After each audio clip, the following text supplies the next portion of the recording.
Boom. Hello.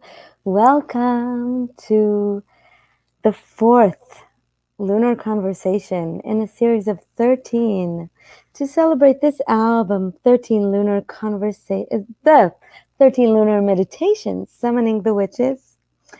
Today we conclude side A of this album, which has 4 sides, so we still have a ways to go. But this is the inner cover of side A, and I thought I would take a moment today before we do anything else. Here's the record.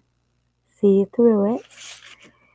I want to take a moment to read you the composer's note, which is my note to you, the listeners. In case you don't have the vinyl, but maybe you're listening to it in another way. So I wanted to share my intention with you. So I'm going to read this little paragraph. And that photograph we saw when you guys were coming into the space is a photograph that was taken by my dear friend Ibra. And he just happened to take a photo of this exact part of the inner sleeve and the side A of the album. And I loved it. And I thought it was a perfect way to celebrate this end of the first side of this album. I can't believe we're already doing this 4 times. That's a thing. So composer's note. This is an offering to you in sound and beyond. A pebble toss to ripple in your heart. These collaborative meditations open an unobstructed view from Morocco to New Zealand, from New York to Gaza, a gaze up. I look up at the dissipating discus and imagine you spinning these vinyl plates and reading the lyrics. Perhaps you're aligning your listening experience to the moon phase you're in right now, or maybe attuning to the album as a whole, from side A to D. I can see the moon's presence flowing from your record players and onto your walls, where the lunar calendar serves as a constant reminder of your connection to the tides. You two are made mostly of water. I imagine you scribing a note on a lunar postcard to a faraway loved one. I'm with you listening, observing, and summoning. So I am with you here, listening, observing, and summoning. And it makes me so happy when I happen to see the lunar calendar behind you on the walls when we happen to share a Zoom space. And to share these conversations with you where I'm introducing you to the writers from New Zealand, from Morocco, from New York, from Gaza, a gaze up. I'm so super tired. Yesterday we finished the 4th vocal intensive from my orchard of pomegranates, where we vocalized and shared about our ancestry and drew graphic scores and did so many things for 3 full days. So I'm coming into this new moon really, really, really emptied of a lot of things, and ready to open another page. But before we do, we're going to sit in this last song of side A. And to do that, I'm going to invite my good friend, Graham Weber. Graham, hello, Gramsky. Hello. Hello, everybody. Hi. Hi. Graham is an incredible, incredible musician, and you've been part of this project from day one. Graham was part of the first installation of this project when we did it at the Western Front many years ago now, and you were part of really one of the people who were part of shaping this piece. And then when we recorded in Montreal, you came out to Montreal to participate in the recording, which was such an incredible gift. Your presence is just such a huge gift for me whenever we're together in Thank whatever form. you. Um, so having you at the recording for me was really meaningful. Hi, hello people. Yay, I'm so glad you're here. And DB will join us hopefully as well, but I don't think she's here yet. So we're just going to start without her and hold that space for a moment. Mm. So Graham, how are you? Oh, I'm great, beautiful, excited. I'm really celebrating this new moon. I've been fasting since the full moon, so Wow, that's a long fast. yeah, I'm 2 weeks in, and things are lightening and brightening, and it's always a really good time for me, a time of reflection and transformation, and yeah, it's really beautiful. And So do you fast Ramadan style? Do you eat at night? What do you do? no, I started doing that, and then I was always with people who sort of fasted in the day and partied at night, and kind of got fat by the end of the night. Nothing wrong with getting fat. I've been enjoying that for the last few months, but I ended up just going for water, and so I do a full water thing now. And Oh, nice. yeah, Wow. so my tides are really moving, and yeah, I wanted to. It's so we have a little bit of time now. Can I ask you? Yeah, definitely. But DB is here, so let me invite her into the space. So my darling DB, Hi. co-producer of this album and lifesaver of the day.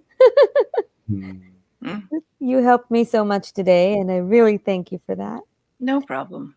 And it's so good to see you. Yeah. But Graham, yeah. Just roadblocks, literally. Wow. To get here. Yeah, but So glad you're here. Sun's shining. Mm-hmm. And the spring is feeling a little bit more springy today. Yeah. Gramsky, you wanted to ask something? No, I'm just fine. No, Graham did. Oh, Graham, yes. Hey, DB.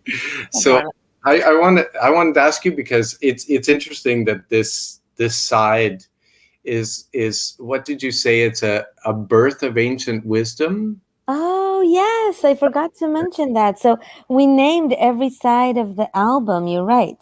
Mm-hmm. Thank you. We did. Let me find that. Actually, I don't remember what I wrote. Side A. There it is. Even an ancient vision has its moment of birth. Oh, and that's the thing, is you said to me, you just said to everybody that I was with you with this project right from the beginning, and my experience was that I arrived when it was fully formed. Oh, wow. There was still a lot of development, and you guys did all sorts of things after as well. But when I arrived, you were in the middle of your big triple moments of, well, 2 moments of birth, but with three with 3 children, and you were right in the middle of that. You had I was very small, and you were pregnant with Maya. I don't think I even knew I was pregnant yet, but I remember. I think you knew that. You told me after. But and we had the scores. We did.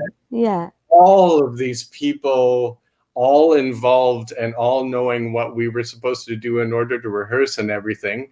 And so I have no idea what led up to that birth. Was it years? How long did it take you to figure all that stuff out and get it all there?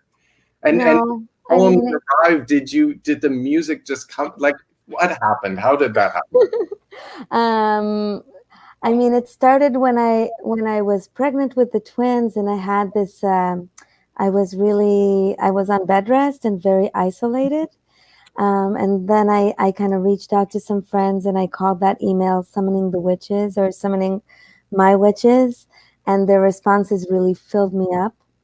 So then when I met with DB a few months later, and she suggested we do something for your festival, DB,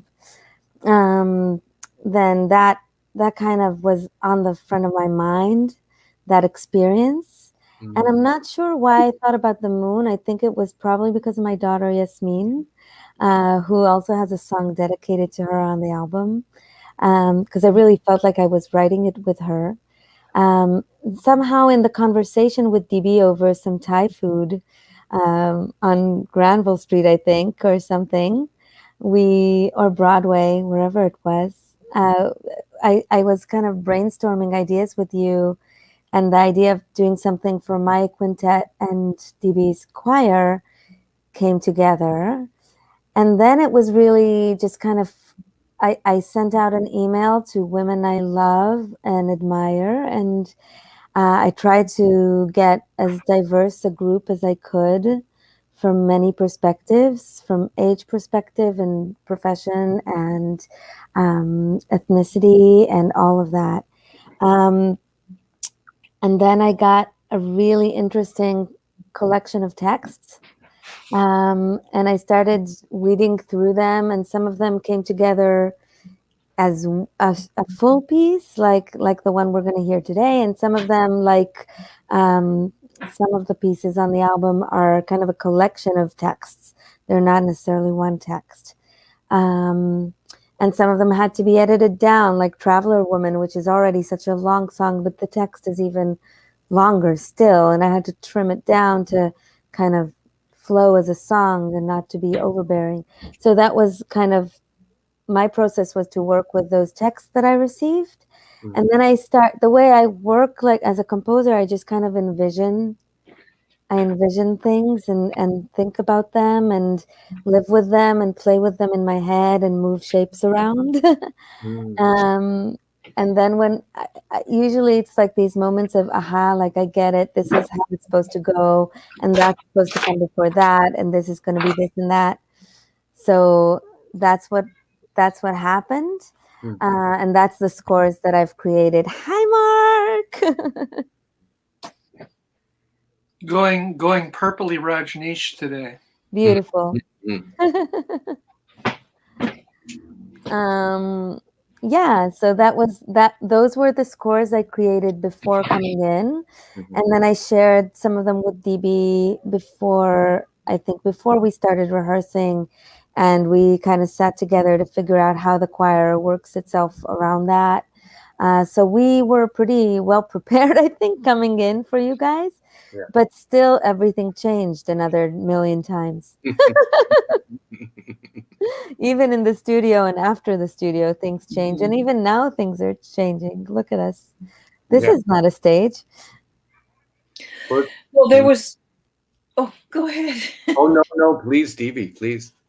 I mean, there was a big shift between the Vancouver version and the Montreal version. Yeah. And there was a lot of different material that we had worked with in Vancouver that didn't end up in the Montreal version as well. There was that epic piece that was like a Greek chorus, which was really interesting. And I think did love that piece. That might be not, but it was like a piece all on its own. Yeah. That maybe that's something we should revisit at some point.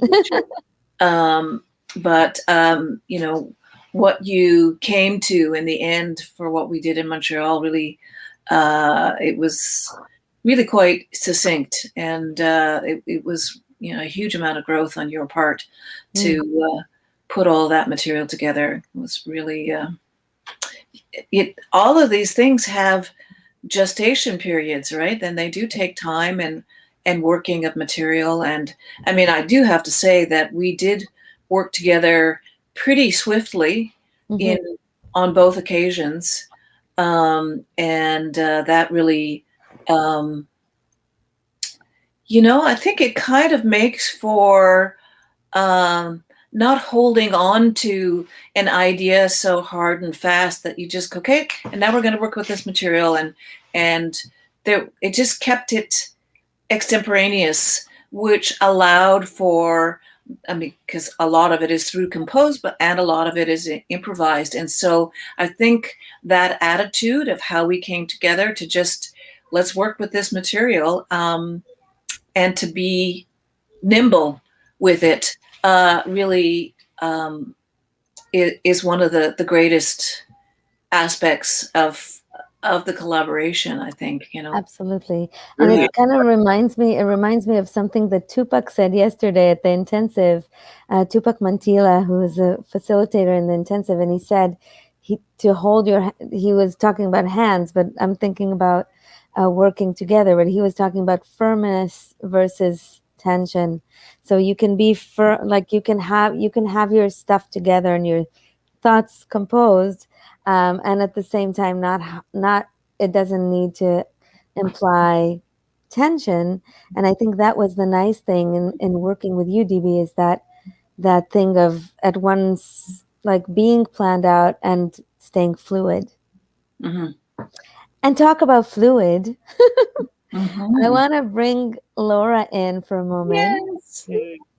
Laura Silverman, the amazing Laura Silverman. Hello, Laura. Hello, thank you. Laura, who's been working with us on this project from many different angles and also holding the fort so well in these Lunar Conversations. And we want to toast Laura because she just had her birthday. So, Laura, happy birthday, and big moves and changes and shifts. Yes. We Yes, all have thank drinks you. here. Graham has water drinks, but that's good Yep. too. L'chaim.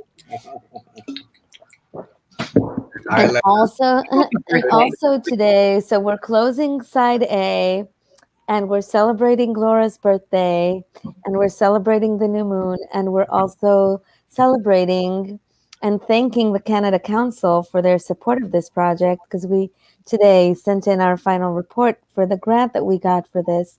So I'm also thanking DB for her help with that, and thanking the Canada Council for their help in making this project, because that it would not, I don't know how it would have happened without them. Somehow it maybe would have, but it would have been very different. Mm-hmm. Yes, and we wouldn't be doing this right now. No. And Laura Silverman, Yay. may you live a beautiful, long, happy life full of love and laughter and music and joy, and dancing and anything you wish for yourself and more.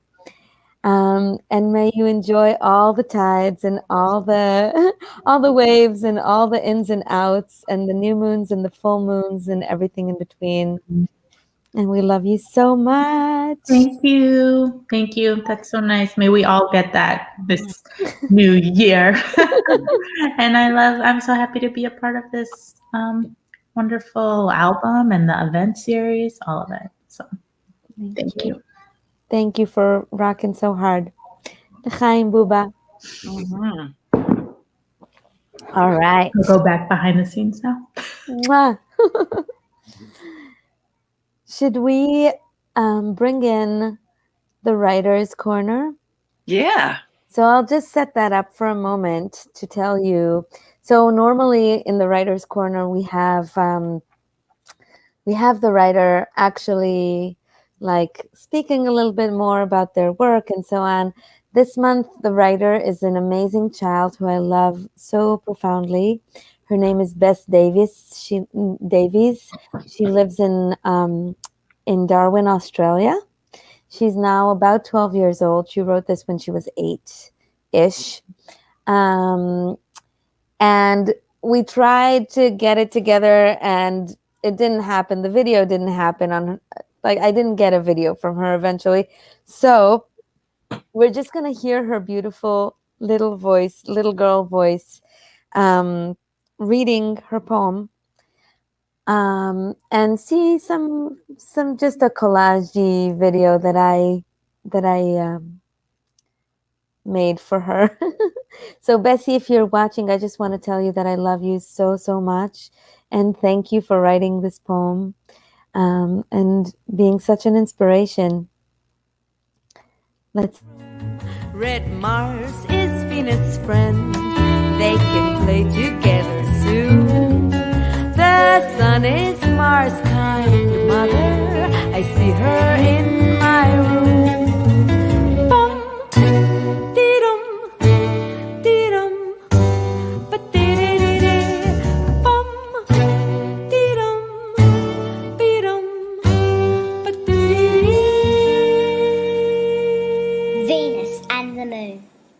Tonight I hear a whispering. It was Venus to the moon. A bluey glow was shared by them. I watched them from my room. Venus is the daughter, and the father is the moon. He talks to her so gently. I watch them from my room. Red Mars is Venus's friend. They can play together soon. The sun is Mars's kind mother. I can see her in my room.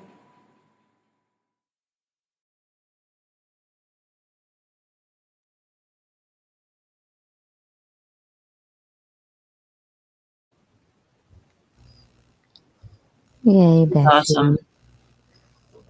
It's so nice to hear a child's voice. Mm-hmm. I love how it crosses different relationships and different spaces. It kind of comes together feeling like a unity in this beautiful blue glow that they're because the one is the daughter and then the mother and then the father, and then Mars actually switches as first the mother and then is the friend of Venus, and first it's outside the room. I think the sun is Mars's mother. So yeah, I tried to figure out the whole tree of so it. I think the tree is Venus is the daughter of the moon, Mhm. and then Red Mars is Venus's friend, and they can play together soon. And the sun is Mars' kind mother. So there's Venus and her dad, and there's Mars and his mommy. I just love that they're relationships that I wouldn't, I hadn't thought of before, and I love that they're all put into conversation and into this wonderful unity of this beautiful song. I love it. So sweet. It's so I was blown away when she sent it to me, honestly, because Mm. I mean, she was 8, and this is my kids that are coming on 7. I don't see them writing this kind of, elaborate poem at this age. 1 year can make a difference, though. It can, though. Yeah, it's true. But still. Yeah. But the child's voice it's great that that's included. I mean, and your children's voices are in the album, not in here, but yeah, a bit later. But so prominently as a written voice is really it really is a point of optimism for the future, and that those voices are being heard, and it really resonates with me. We were talking about this just the other night, that when I think about gazing at the moon, I think of being a child, and it sort of just reminds me of the child in myself, that because when you first start to look at the stars, the sky, and the universe, it's usually from it's a child perspective. Yeah. And it really is a sense of wonderment and discovery, and it's a permission to be looking beyond yourself. And in these COVID times, one of the pastimes that has really been reuniting families is actually going out and looking at the sky together, and trying to learn about all the celestial bodies that are around us. So the timing of this is pretty interesting, but it is that sense of wonderment and logic and mythos. It attracts a lot of different ways of looking and seeing and believing. I think it really is an energy point for a lot of different ways to be and think in the world. Yeah. The child's perspective. Yeah. Shall we see the music video? What do you think? Yes, that would be Yeah. So I just want to mention, so this music video is especially special. So we've been working with a team of these beautiful animators in London, UK. And the company name is Surge. And the specific guy who's been working with us, his name's JP. I've never met him, but he really came through this time around. He was amazing. His brother is like severely ill with COVID right now in the hospital. And yet he pulled through and he made this, and he finished it in time for us to show it today. I really appreciate that, JP, if you're hearing us today.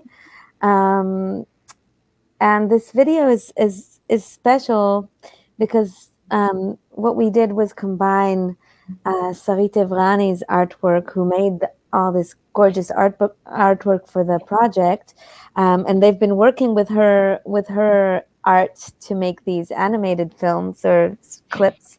But this time he used Sarit's work and then added onto it kids' works that we had collected over the last couple of months, asking you guys to send us your drawings, and you did, and thank you for that. And what an amazing community this is. So I just want to name the children just real quick who made drawings for us. And not all of them made it into this video, but because Yasmun's Moon is coming up in June, and that's another child written poem, or actually it's shared between my daughter Yasmin and Malika Zara from Morocco. So there's the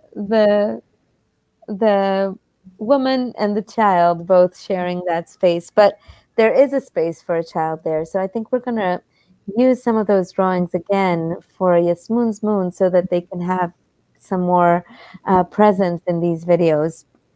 But just to name the kids, so Leo Spira from UK, Nora Franks from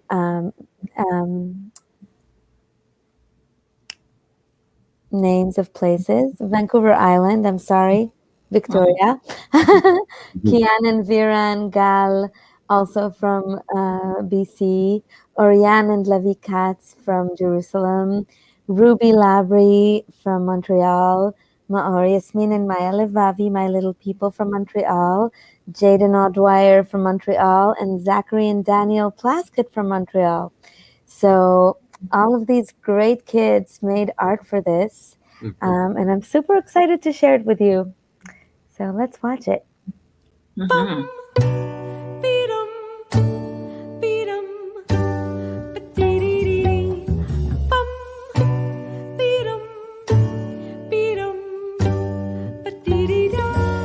Tonight I hear a whispering, it's Venus to the moon. A bluey glow was shared by them, I watched them from my room. Venus is the daughter and the father is the moon. He talks to her so gently, I watch them from my room.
Shared by them, I watched them from my room.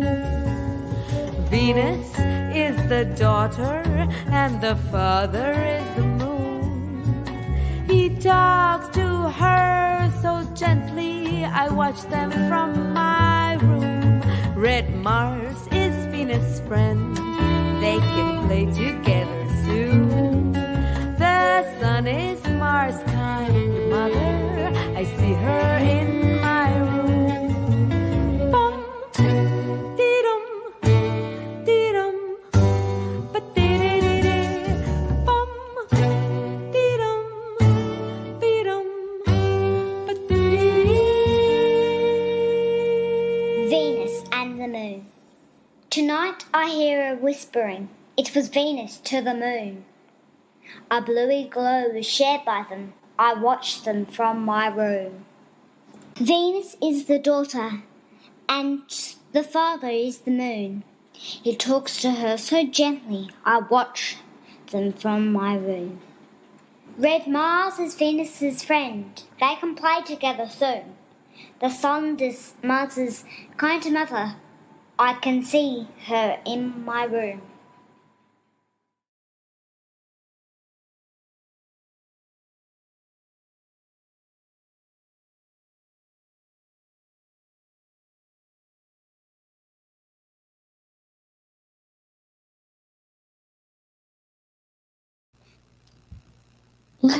Yay! That was fantastic. Oh, thank you, Kathy, for that. Oh, thank you, Jennifer. That's awesome. Yeah, it's so much fun. I showed it to my kids today because I forbid them from using the internet when we're doing this. No. So they can't watch, because otherwise we'll be messed up here. So they never watch it in real time. So I showed it to them, and they had such pride in seeing their works kind of embedded into this. So I just also wanted to offer to you people out there. Some of you had mentioned that you wanted to send drawings, but you didn't get it together in time. So there's another opportunity. Lana, thank you. That's awesome. So if you have kids in your life and you want them to contribute drawings for the video in June, please send them to me by, let's say, the first week in May, and then we can make that happen and add some more drawings in there. And that would be fun. It's so fun to empower children, to give them an outlet and let them see how their work matters in the world. The work is great too. The drawings are It's really great. fantastic, and they just the nature of the work that's already there, and then adding to that, just I didn't know how they were going to make it work. I thought, like, wow, that's going to be a hard task. But yeah, they did it really, it seems very natural when they did it. I was like, oh, yeah, that totally combines. Yeah. Yeah, I love the big form coming up about halfway through, and then all these different layers of landscape and everything. It's so really awesome. Super cool. Yeah. Thank you, JP, and well wishes to your brother. So you just shipped all of that out, and they figured that all out, and I sent them some instruction. That's the way we've been doing it. I give them the art, and I give them like general ideas, and they're really, it's really this guy. I think the way it works is JP really just comes up with an idea, and then he sends me a 2-second clip to show me the direction he's thinking about, and I say, that looks amazing, enjoy. And then he comes back 5 days later with a full thing. That's something that always impressed me so much about the way that you work and the way that you are, Ayelet, and you too, DB, is that you have so many different aspects of what you're doing. I remember arriving in that recording studio in Montreal, and it was like you were like caterer, social coordinator, venue supervisor, on and on and on it went. You were concerned about how we were doing with the weather, how everything was all going. And then there's all the band, and then there's all the choir, and then there's all the recording people, and then there's all the everything. And meanwhile, I'm sure all sorts of other things going along in the side. And then you two would have some really connected conversation. It wasn't intense as much as it was efficient because of this connection that I think really came through the work and through the atmosphere of everything that was going on. There was just this feeling for me of love in everything and clarity in everything. And then the thing about hearing you sing on the album and in these songs is that you would literally do all that, and then, okay, down we go, here it goes, and then you'd go boom and hit the microphone, and that would come out. It wasn't like you were sitting there going me me me me me me me me, and getting your own little personal ego bubble in order to you were literally in the midst of everything, and we were all as together as we could have been. I remember the way you arranged it. Some people had to be separate just because of the nature of the instruments, but you still The drummer, could Ivan. see each other, and we were all together in this space. And then you would just, all of those incredible things you do with your voice, that the range of your voice on this album is really, and the lightness in this song, the fun, and the just, it's such an engaging song, but you literally, it burst out of you. It was so beautiful to be part of that. Really. Thank you, Graham. Yeah. And I gotta say though, I mean, DB's presence and your presence were really central in keeping me grounded. You went that morning when we were rehearsing, you went to get bagels for everybody. And, it's these things that people do, I'm more and more realizing how like those little gestures mean so damn much. Those bagels are that's one of the strongest memories I have of that weekend.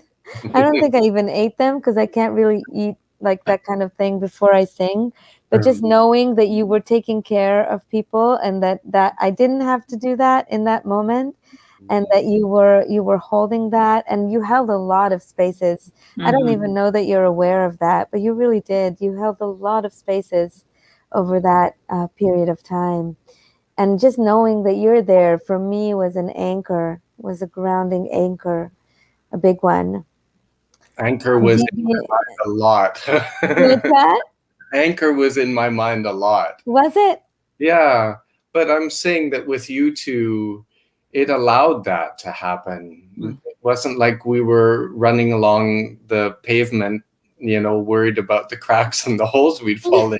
We felt very cradled in that space, I guess, kind of like the moon is cradled, and that kind of peace that we feel in the moonlight. Yeah, that's so awesome, Graham. Thank you. There's a real reciprocity within the music making world, particularly in the creative music scene, because when you think about it, we had a day and a half of rehearsals, and then we performed, and then the following day we did two days of recordings that in Montreal, and that's pretty short for not only combining the energy so that one can improvise together, but also to work on the through composed material, and and to have confidence in that. And there were some moments where we had to stop and go, okay, how does this go? But it all came together so well. And that reciprocity is so amazing when, because people take turns, asking people to come and join them in their work, as Ayelet did. And so, I did have a larger role than just conducting, but still, it was in service of Ayelet's incredible compositions and singing. And because I've spent 25 years producing other people's work, and just that notion of being able to give over in a different way. Well, I wasn't singularly holding up everything. We were doing that together. But it's just knowing, and I've seen that happen so many times with other bands where somebody is a quote, a sideman, and they're just there in a way that is so supportive, and you can't really even articulate what that support is, but it's there because that person in turn has also been the leader of a project. And when you can bring people together like that, it's amazing. Yeah. And Graham, you and I had that history in terms of when you were at VCC, so that we all, change roles. And I think that is a really valuable part of making work together so that we share the different kind of role playing, and that becomes interesting and curious making, and it's like it creates not tension, but it creates this kind of electricity about, okay, this is going to be a slightly different kind of relationship here. And we don't know what that is. That's exciting, right? Yeah. But we already know how to communicate. We know how the form goes, but there's all these little bits and pieces. It's like, okay, am I going to bow now? Or do I wait just a little bit longer, or walk out the door and come back and bow, right? That all of that unspokenness, but it's already there. Anyways, that's ephemeral practice. And I just also want to mention Jay, because she also was very essential in holding the space. She warmed up the choir every morning. Do you remember that, Jay? Yeah. She warmed everybody up. I said, do you remember that, Jay? I meant DB. Yeah. So she really led these group warm-ups that I felt, it wasn't about just like the technical warming up of our voices, but it was more about getting into a sonic headspace together. And I felt just her presence brought everybody, just kind of, it zoomed us all in, and it vibrated so strongly.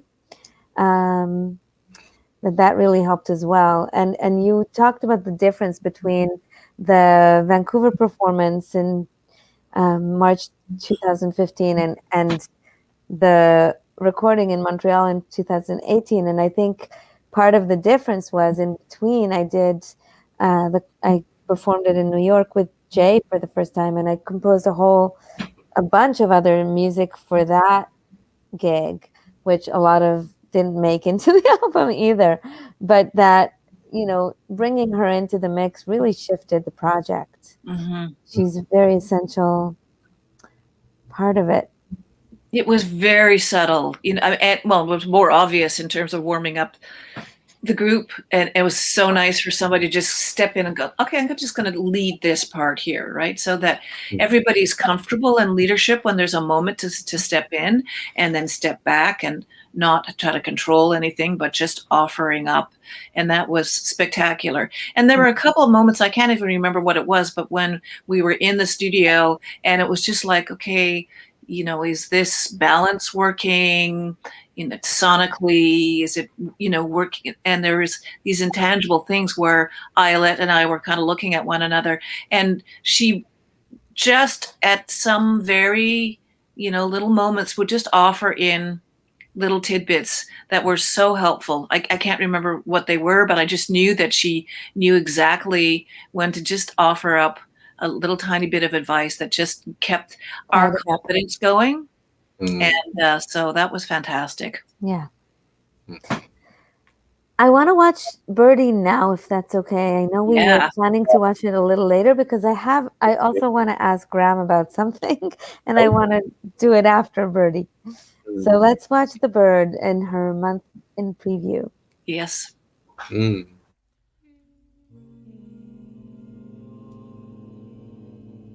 Hello, I'm Birdie from Four Directions NYC, and I am so happy to be working alongside Ayelet. I contributed some lyrics to this album, and I'm really happy to be sharing my knowledge and wisdom on astrology and Native American mythology every month as it applies and pertains to what's happening.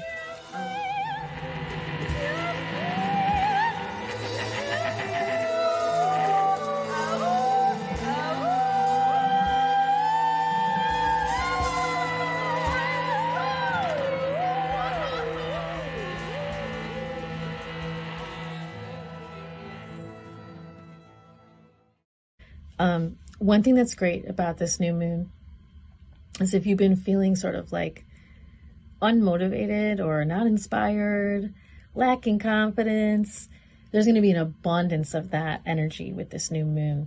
It's because it's supposed to really be rocketing you into that place of going for what you really want without hesitation,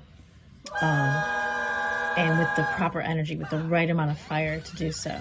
this is going to be all about being present, this energy of the new moon, as well as Mercury in Aries, and kind of letting that fire fill you up with what you need to move forward.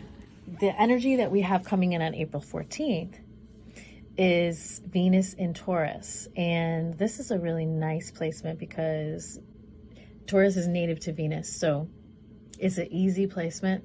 It's quite different than that Aries energy of the first half of the month. Because this energy likes to let things come easily and naturally without so much hustle. And so you're gonna have to balance all of that energy of like moving forward towards your goals, but then with Venus and Taurus, and Venus being these things that are close to our hearts, our relationships, our environment, our children, letting those things come to you with ease instead of hustle. This is a relaxed path, and again, depending on where you're at with this, some people are more comfortable with letting things come to them with ease, whereas for others, you know, that's not exactly how they do things. With a Venus in Taurus, you have, let's call it an opportunity to do this, to just kind of sit back, relax, indulge, have a spa day, be in nature, and just see what happens. And let things come to a natural resolution, a natural harvest. That same theme is going to continue with the sun moving into Taurus on April 19th. This is the most fertile time of the year. I love to ovulate when the moon is full and bleed when she almost disappears. This is when all of the work that we've been doing in the other seasons is brought to bear. We're given a framework with the earthly Taurus energy. So all of the inspiration, all that fire, all that dreaminess of Pisces, and all that creativity of Aries is given discipline and structure with the Taurus. This is a time of manifesting. And what I urge you to do is come to the table of your harvest and just see what your harvest is, whatever it is, and either celebrate it or learn from it for the next round. See where you're at, see where things are at. And wherever your fruit is, take part in the growth, take part in the harvest. Things are going to be brought to light during Taurus, and things are also going to be brought to task during Taurus. The earth energy is going to allow us to bring it into fruition, bring it into reality, bring it into the ground, bring it into our center. And just like with Venus and Taurus, use nature, use literal physical nature to connect and translate this energy and help you stay focused and connected to the vibrations. This is a slow moving energy. You know, as astrologers say, the Taurus stubborn. But really, it's just because it moves slow, like the earth. But even though it's slow, there is a point, there is a direction that we're headed in. And hopefully you're going to get all of that clarity with that new moon, and that Mercury in Aries is going to show you where you're headed, so that by the time we get into the sun in Taurus, you're just steadily going in that direction and you're not super concerned or amped about it. And on April 26th, we have one of the most spiritual moons of the year. It's the full moon in Scorpio. And the natives called this the full pink moon, and that's because pink moss was the first flower to really come to bloom in the spring. This is an incredibly fertile moon, just like that sun in Taurus, but with the moon energy, it's in that sense of showing us where we're at spiritually, showing us where the healing is taking place, where the healing needs to continue to take place, shining a light on that. And so what I really urge you to do is go into some deep solitude with this moon. Spend time in that place in yourself, whether it's in nature or in your home or just on your rooftop gazing at the moon and looking into your own soul. This is a soul gazing moon. This is showing you that those things that you think you lost are still there, because there is this infinite quality of love that always comes back and keeps returning. And that these things that we think that we lost keep returning to us, just like the tides. The tides keep coming back. Specifically, what I'm picking up on with this moon is the modern astrologers are calling this a restorative moon. And what I'm seeing is that it's bringing us back this sense of faith and hope, and not in a lighthearted way, in a deep way, where we're connecting to the love of the universe, the unconditional love of the universe, and letting it fill us back up with the sense that things are possible, to be yet born again. Scorpio is the symbol of rebirth. So all those dreams are going to be really brought to the surface with this full moon, those dreams that are in our heart. And we may be pushed relentlessly from our comfort zone. In fact, we will, because Scorpio does push us relentlessly past our comfort zone so that we can see directly into our souls. So take that time to heal yourself and be restored by this moon. Tell me about it. Reach out if you have any other questions or just want to chat about all this stuff. Thank you so much. I had once been a woman. I had once been a human. I had once been made of trees and huckleberries. I had once been a woman.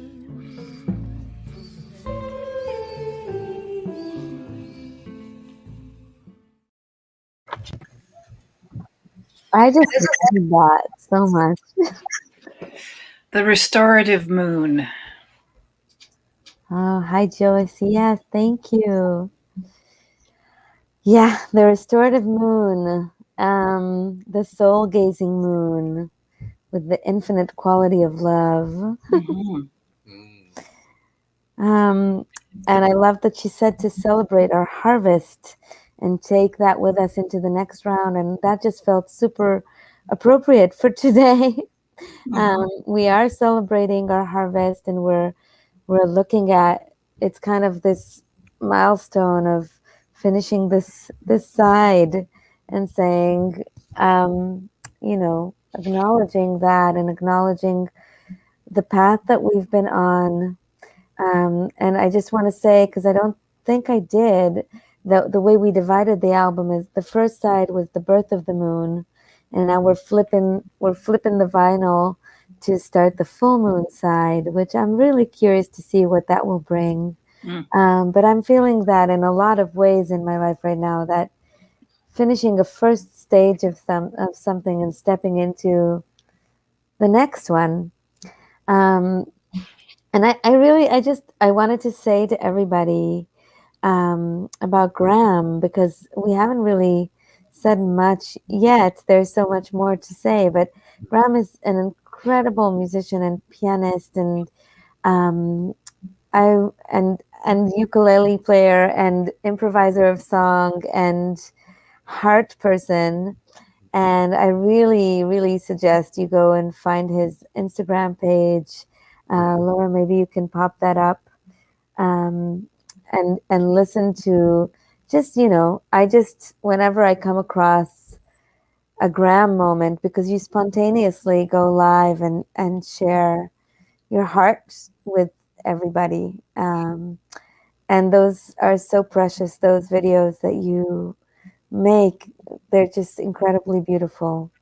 And also you're a traveler. And after the recording session, I think right after did you go right to Colombia from there, or did you go somewhere in between? Right away, yeah. You did, right? You lived in Colombia for a little while, not that little, for a while. Yeah.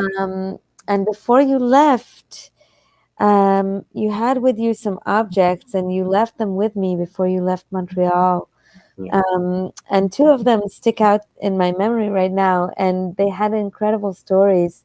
So I wanted to ask you if you feel like sharing one or both of them. So one of the things you gave me was a beautiful scarf that I wear all the time. And the other was a moonstone. And they hold stories from your travels, and they're related to the moon. So I wanted to hear those again, if you feel like sharing them. Yeah, well, the shawl is something from a women's collective that I worked with in the north of, sorry, I almost said Colombia, but very far from Colombia, in Cambodia. And it's hand woven from these beautiful silkworms. And when I got it from them, the firm instruction was to make sure that the moonlight never hits it, because it has a strong affinity for the moon, and it will break apart and disintegrate, which I always thought made it feel even more precious and even more wonderful. And the moonstone was from a time when I got pretty much adopted into a culture in the middle of the Amazon, in nominally what they call Brazil, but I mean way far from all the Brazil that we may know. And there was a time when they were going through all sorts of different crises. I mean, clearly they're going through many other crises right now, but I decided it was time to go for a trek. So about 15 of them, we walked about 5 hours out onto this long peninsula of sand way out in the middle of the Amazon River. It was magical, and it was for the full moon. And there was a time in the middle of the night when a young woman was in the water, the water was, you could barely see the line between the water and the sky. Wow. And the water was completely clear, and you could see right to the bottom of the river, and it was completely still, which is very rare for a river, certainly one as large and as powerful as that, with the full moon shining down and illuminating the light. And I lifted her up so that she was floating. She couldn't swim, but she was floating on the top of the water, and she went through a very significant personal journey there. And at the end of it, she opened her hands, and that's your moonstone. Oh, wow. Yeah, her name's Debsh. Yeah. I cherish those gifts so much. What's that? She's a wonderful artist, wonderful aesthetic sense, incredible color, incredible photography. She's a very special creature. Yeah. Wow. And yeah. So that's where the moonstone comes from. Yeah, that night. Thank you for leaving these cherished objects with me. And I cherish them very much. And I'm very careful with that brown shawl, not to take it out on the full moon. I noticed that, because you told me that when you gave it to me. You gave me that warning. So I take note of that. Yes. Wow. Yeah. I love how the moon shows up in our lives, and it's really a presence. And for every person, it's a different experience. And those experiences that you shared are so are so rich and full of moonbeams. Mm-hmm. It's so wonderful to have that feeling of respect for the moon. And I always love peering out the window or peering up in the sky and seeing it. And it's incredible in Vancouver. Quite often the moon will set right down over the water and the islands. And, you wake up in the morning and realize the moon is still there guiding your way. And we're so fortunate to have that. Yeah. Interestingly, Venus does not have a moon. So it's wonderful that your song and the poem, that's what I feel about those relationships that she creates with Venus, that it may feel alone, and it may be alone very far away there, but it has, despite its, not having a moon, it has all of these other relationships with all these celestial bodies around it. And that really resonates with me at a time when I tend to feel very alone. But I know that there are all these wonderful relationships that I have with people in Montreal and Gabriola, and how you have all these wonderful relationships all over the world with all of these people of all different expressions and all different backgrounds, and that they came together in this album is just something truly remarkable. Just, it felt a lot of I was with you when deadlines were there and lots of things like that as well. And I know there's been a lot of stress and concern and worry and everything in getting this together, but so much of it just feels like clarity and light and beauty. And yeah, and that's a wonderful thing about this song for me. Of course, I absolutely adore all of the songs, but it's the one that for me feels most like, one of those songs like, I don't know, Happy Together, or is one of those songs that it can enter into your world at any possible moment and your heart raises a bit, a bit of joy in you. And this song is so like that. It's so effortless to listen to, so lovely, and yet there's so much in it. And that's a true talent, There's so many songs that are so belabored with all of the elements and in this world, and this is so many elements come together and come into new relationships, but it's light and beautiful and so wonderful.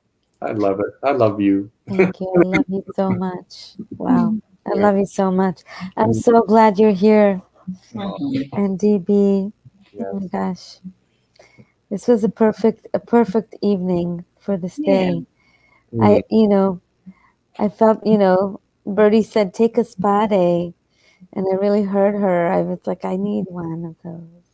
And this was my spa hour, I feel. It was a bit of a spa hour with my two very good friends, listening to the music we made together and sharing some stories. I also wanted to say to DB, I mean, part of this whole setup really helped in terms of the atmosphere of the place. And there's also this incredible guidance that you have, DB, that, it's quite something. I mean, I haven't really talked about it because I'm not on this track and the choir isn't on this track, but, we're on a lot of it. And to stand there with all these incredible musicians and all of this technology and everything going on and be told to sort of vocally jump off a cliff and see what happens.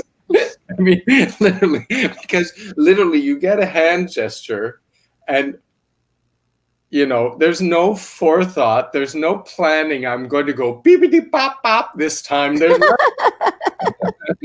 it's literally. And it just is so wonderful. And I'm so grateful. And it must be so wonderful for you too to be able to do that and to have that space, because it's just, I would love to have a bunch of really wonderful, talented people doing all sorts of funny things, the way I move my hands and everything. But it was also so organized and so caring and loving. And I'm so grateful for that, Ayelet. It was such Ayelet and Debbie. It was such a. I looked at you and called you Ayelet, Debbie. Yeah, like I called her. We're one and the same. Today, Exactly. we're switching up names today. That's part of the vibe. Yeah. I'm so grateful. Yeah, well, it was always, the biggest thing that I always say working with this material is that there are no mistakes with it. And I don't know what is going to come out of everybody when I make a gesture, but it will come. And it's just the adjustments that make the difference. And if I really don't like it, I can just go like that. Yeah. And then start afresh. So it's and it's based on what has come before, and then it's based on how you change it. So those are the two variables you're working with. So you can't ever lose with that, right? I mean, there were certainly common things that we were repeating and working with, but it's just it's kind of like yin and yang, right? It's just what comes before, what comes after, and you just keep changing them up. And how do they work together? How do they become a pattern? And the delight of just letting it go and allowing everybody to fill it up, with that recognition to just continue on, that's the cue for that, that it starts to take a life of its own. And that's what's so spectacular. And so, yeah, there's controlling it and not controlling it. Yeah, I love that. It's so funny, that piece where you did one of these and I love to ovulate. That one? Oh, no. And you just kept, you sort of bypassed me each time. And that was last month. That was Mond. It went all the way through. Yeah. Yeah. Well, sometimes I do, I'm kind of going, okay, I'm just waiting for that person. So we'll just, hang on. Hang on. We're getting to you. Because I know that people have certain special things that they might be able to offer in a situation. But, and for me, when we started to work more and more with text, and certainly working on this project, text became a large part of what we were working with. And that was material that, I started to experiment with putting numbers to that with the voiceover mind choir in Vancouver, with the seniors choir that I worked with, as well as this one. And so that I don't know what you have as a piece of text. I don't know what's going to come forward. And that to me is so exciting. Yeah, that's so fun. And that's why I used to always switch people's scores around, because eventually the brain is so fast going, okay, yeah, I remember that piece of text that would sound good here, that you can't do that. And you have to take what comes at you. And that's how the ovulation piece came about, because that composition actually has a chance element to it, and there are 30-some pieces of text, but that's for August. Let's save that for then. Yeah. Because it's already past the hour. I can't believe how fast this hour went by. Yeah. So what's in tune for next month? So in tune for next month, May 11th. So we're starting the full moon, and we're going into Katie Bull's poem, Moon Story, with a beautiful video that I made with Adam Boa, who is a Montreal-based filmmaker. She's really amazing. And then there's 2 dancers involved, Sechkin Sinar, who is also part of the choir, and Susanna Oud in that video. And it's the piece is one of my favorites on the album, honestly. I love that piece. And the phone is ringing, and that's just a good bell ringing. So we'll see you May 11th at 6 p.m. And if you feel like sending us your kids' drawings. Play Venus and the Moon for them and see what comes. And I love seeing these drawings. I put some of the ones that were used in this video, I put the full thing up in my Instagram page. Not all of them, but just some of them at least, so that you can see the full thing. So you're welcome to wander over there and see it, and add to the collection. And I'm sending you all the love to the two of you here and to all of you guys out there. I'm feeling you guys. We all are. Carol and Joyce and Kathy and Danielle and Lana and Jen and Brenda and Maurice. And if I'm forgetting someone who made a comment and I'm not seeing it, then I'm sorry, but we appreciate your comments. They matter in this space. Sending you lots of love. Good night. Bye.